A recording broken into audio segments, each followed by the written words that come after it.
Chapter 7, Down in the Hole. This may seem odd to you. For 2 days, I didn't have the nerve to follow up on what I had learned. I was put off by the ugly Morlocks. They were the color of worms and things that you see in jars in museums. In my heart, I knew what I had to do. I had to go underground myself.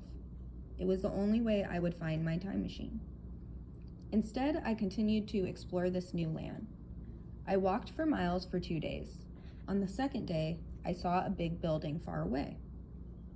It was as big as the Great Hall of the Eloi, but it wasn't white. It was deep green. As I came closer to it, I saw that it was very shiny in the sunlight. What was it for? Were people in it? I wanted to go see the green building, but I knew that I was just putting off what I had to do. I had to go down one of those wells and look for my machine. I could go to the green building when I came back. I knew that I shouldn't waste any more time. Early the next morning, I headed for one of the wells. Weena came with me. At first, she was happy that we were out together for a walk. She didn't know where I was going. She ran ahead of me, making happy noises. When I stopped at the mouth of the well, she got very upset. She didn't know what I was going to do. She was unhappy just being near the well. "Goodbye, little Weena," I said. I picked her up and kissed her. Then I set her down. I leaned over the well and began to feel for the handholds. I knew they were there. I had seen the Morlocks use them. I had to go right away, before I lost my nerve. When Weena saw what I was doing, she went wild. She tried to stop me. She kept making sad little cries. I pushed her away and began to climb down the well. I had to climb down about 600 feet. The worst part of the climb was the handholds. They were made for a creature much smaller and lighter than I was. Once, one of the metal handhelds gave away. For a few awful seconds, I hung by one hand in the dark. Then I felt lower and found another metal grip. I stopped for a second and looked above me. The mouth of the well was now a small circle of blue. My arms and back hurt. I was so tired that I was afraid I would fall. Then I felt a hole in the wall. It seemed like some kind of tunnel. I swung myself into the hole. For the first time, I just lay there, glad for the rest. The steady thump-thump noise was louder now. It was like the heartbeat of some strange animal that was moving closer. I don't know how long I lay there. Suddenly, something touched my face. I nearly jumped out of my skin. I lit a match. In the sudden light, I saw 3 creatures running away. They looked just like the Morlock I had seen the other day. They were all bent over and pale like worms. Their eyes were huge and seemed to have no lids. They weren't afraid of me in the dark, but the match scared them. They ran down the tunnel. I tried to call to them, but I guess they didn't speak the same language as the Eloi. Maybe they had gone to tell the others that I was here. "You're in for it now," I said to myself. I kept moving along the tunnel. I didn't run into any more of the awful creatures. Soon the walls of the tunnel fell away. I felt I was in a very large room. The noise of big machines was very loud now. I lit another match. I couldn't see much. A single match doesn't make that much light. But I could make out shapes. There were giant machines in the room, and there was a smell in the air. It was the smell of fresh blood. I looked around and saw a metal table nearby. It had been set for a meal. I looked closer. I could see that, unlike the Eloi, the Morlocks ate meat. I wondered what kind of animals they ate. The piece of meat on the table was from a large animal. It was part of a leg bone. Just then, the match burned my fingers. I threw it down and found myself in the dark again. I put my fingers inside the matchbox. I knew then that I was in trouble. I had only 4 matches left. I kicked myself for wasting them. When I came to this new land, I had a whole full box. The Eloi were so interested in the matches that I had used them like toys. Now, the only thing between me and the Morlocks was 4 matches. As I stood there in the dark, Unseen hands began to grab and pull at me. I can't tell you how awful it felt. I could smell them too. They had a dead meat smell that made me sick. I felt as if bugs were crawling all over me. Then I felt one of them reach for my box of matches. I gave a loud cry. The hands went away. I lit another match and set fire to the piece of paper from my pocket. I knew that it would last longer than the match would. I saw the Morlocks. There were gangs of them, hiding in the corners from the light. But once the paper burned out, I could hear them. They were coming closer again. They weren't afraid of me anymore. I could hear them making noises as they came closer. I think the sound scared me more than anything else. They were laughing. I had to get out of there. I lit a match. Now I had only 2 left. When the Morlocks fell back from the light, I turned around and ran. I could hear them coming after me. I found the tunnel again. As fast as I could, I made for the well. I was running in the dark. I had to slow down. But the Morlocks could keep running. Those terrible creatures could see in the dark. I felt their hands grab me. Quickly, I lit my 3rd match. I waved it in their faces. Up close, they looked even worse. Those pale faces with almost no chins and those pink eyes with no lids. I wasted no time. I turned and ran again.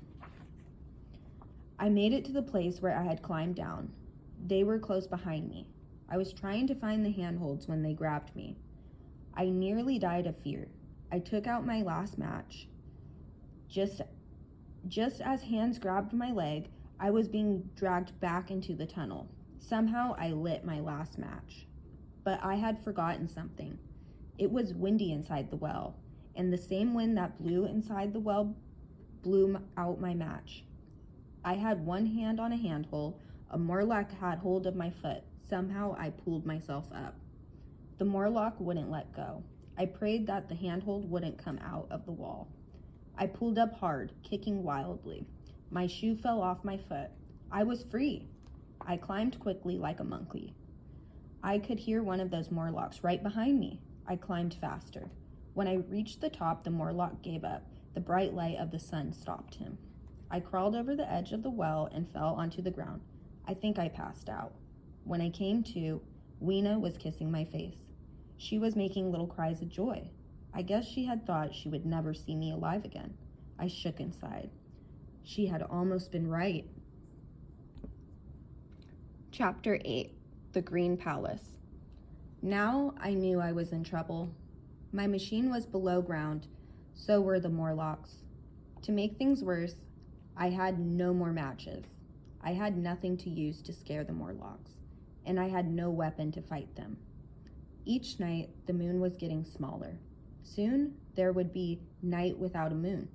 On that night, the Morlocks would come out of their holes, like evil white worms. What was I to do? How could I keep the Morlocks away? And most important, how could I get my time machine back? There had to be an answer, somewhere. Then I thought about the big green building. I already had given it a name in my mind, the Green Palace. It was one place I had wanted to explore. Maybe it could give me some answers. I set off toward it the next day. Weena went with me. As before, she seemed excited and happy. She must have thought that our journey was another game. I felt like a parent taking a child for a walk. As we walked, Weena picked flowers. Then she put them in my pockets. I don't think she had seen pockets. The Eloi had none in their robes. She decided that pockets were the perfect place to keep flowers. The time traveler smiled sadly. He looked at his guests seated around him. He reached into one of his pockets. He took out 2 dried white flowers. He put them on the table before him. We gathered around to look at them. I knew that I had never seen flowers like those. We began to talk about the flowers, but the time traveler stopped us with a wave of his hand. Then he went on with his story. We spent the day walking. When it got dark, I found a spot under a tree. I slept sitting up with my back to the tree. I knew that no one could come up behind me that way. Weena slept with her head leaning on my arm. I didn't sleep much. There was a very small moon. From time to time, I heard something moving, but I didn't see any Morlocks. It was late the next afternoon when we got to the Green Palace. Weena and I walked inside. We found ourselves in a very large room. In the middle of the room, I saw something that filled me with joy. It was a skeleton of a dinosaur. The Green Palace was a museum of some kind. I hoped that I could find things to help me. Maybe I could find out what the Morlocks really were and why they lived underground. We left the dinosaur hall. The next room was filled with different kinds of rocks and minerals. This gave me hope. If they had all kinds of minerals, they might have sulfur, and with sulfur, I could make matches, but I had no luck. Sadly, I walked on. The next room was full of machines. I knew some of them right away. Others were strange to me. Even the ones that were new to me were very old. Most of the machines were rusty and falling apart. Then I got an idea. I saw a large machine with a big iron handle on it. I climbed onto the machine and took hold of the handle. I pulled hard. The piece of iron came off in my hand. It was about 3 feet long. I lifted the iron bar and swung it. It was just right for my needs. I could use it as a club. Now I had something to fight the Morlocks with. In the next room, I found something wonderful. There it was, inside a glass case, a box of matches. I broke the glass with my iron bar. My hands were shaking as I picked up the box. My common sense told me that the matches wouldn't work. I was sure that they were too old, but I kept hoping. I took a match and rubbed it on the rough side of the box. It lit. I let out a shout of joy. It scared poor Weena, but I didn't care. Now I had 2 things to use against the Morlocks, an iron club and fire. As I walked into the other room, I felt much better. I was feeling more sure of myself now. What I found next was beyond my dreams. Inside a glass case, looking brand new, were 2 sticks of dynamite. This was wonderful. The matches still worked. Maybe the dynamite would too. I almost laughed out loud. I'd planned to use my iron bar to open the doors of the Sphinx, but with dynamite, I could blow the doors apart. I took Weena's hand and led her outside the Green Palace. I told her to stay where she was. I took one of the dynamite sticks and walked it to a safe distance. I took a match and lit the fuse of the dynamite. Then I ran back to where Weena was. I waited for the dynamite to go off, but it never did.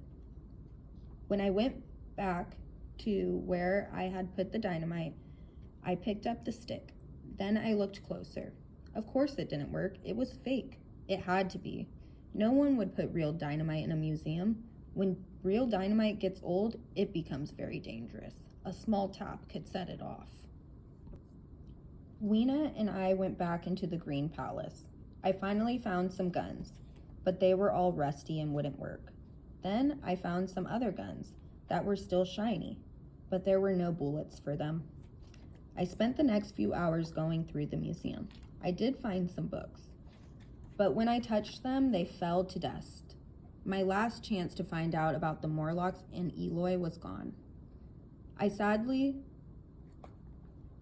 looked at the pile of dust.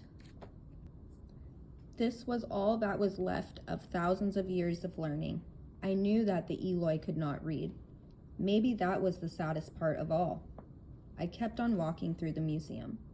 In one room, I found a jar with some white lumps in it. I took the cover off the jar right away. I could tell what was in it. You can't mistake the smell of camphor. Camphor is used to keep moths out of closets, but it also burns easily and brightly.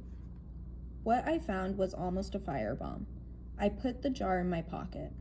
Then I noticed that it was getting dark outside. I also noticed the floor under my feet. Like the floor of the Eloy's hall, it was made of white metal, but all the other floors in the Green Palace were dusty. This floor was clean. Someone used this floor all the time. That could only mean one thing: Morlocks. Quickly, I took Weena outside. I wasn't afraid. After all, I could fight the Morlocks. I had fire, I had a club, but I knew that we had to get out of there. There was no reason to look for a fight, and I didn't want us to get trapped inside the Green Palace. The sun was almost down when we set for the Eloy's Hall. I knew that we couldn't make it without stopping to sleep. As we walked, I began to pick up dry sticks. Weena saw me picking up the sticks. She thought it was a new game. She began to gather the sticks and bring them to me. Soon, I had a big bundle of sticks under one arm. I held my iron club in one hand. The other hand had to stay free. With the club, matches, and camphor, I felt safe. I knew what to do if I met a Morlock. I thought about what I had seen underground. I decided to stop lying to myself about the Morlocks. I wouldn't let myself think the truth before. But now I knew what the Morlocks were. I laughed at how foolish I had been. I thought of them as the poor Morlocks. I had thought that they worked so hard for the Eloy. How could I have been so wrong? Yes, the Morlocks made clothes and sandals for the Eloy, but the reason made me sick. They cared for the Eloy, just as we cared for our cattle in 1895. They wanted the Eloy to be healthy so the Morlocks could kill them and eat them. I held the iron bar tightly. It was never in me to kill anyone. The idea had always made me sick, but killing a Morlock would be different. They weren't human. Maybe they had been like us once, but now they were the lowest things on earth. They were cannibals. They ate human flesh. I knew that if I came across a Morlock, I would kill it on the spot.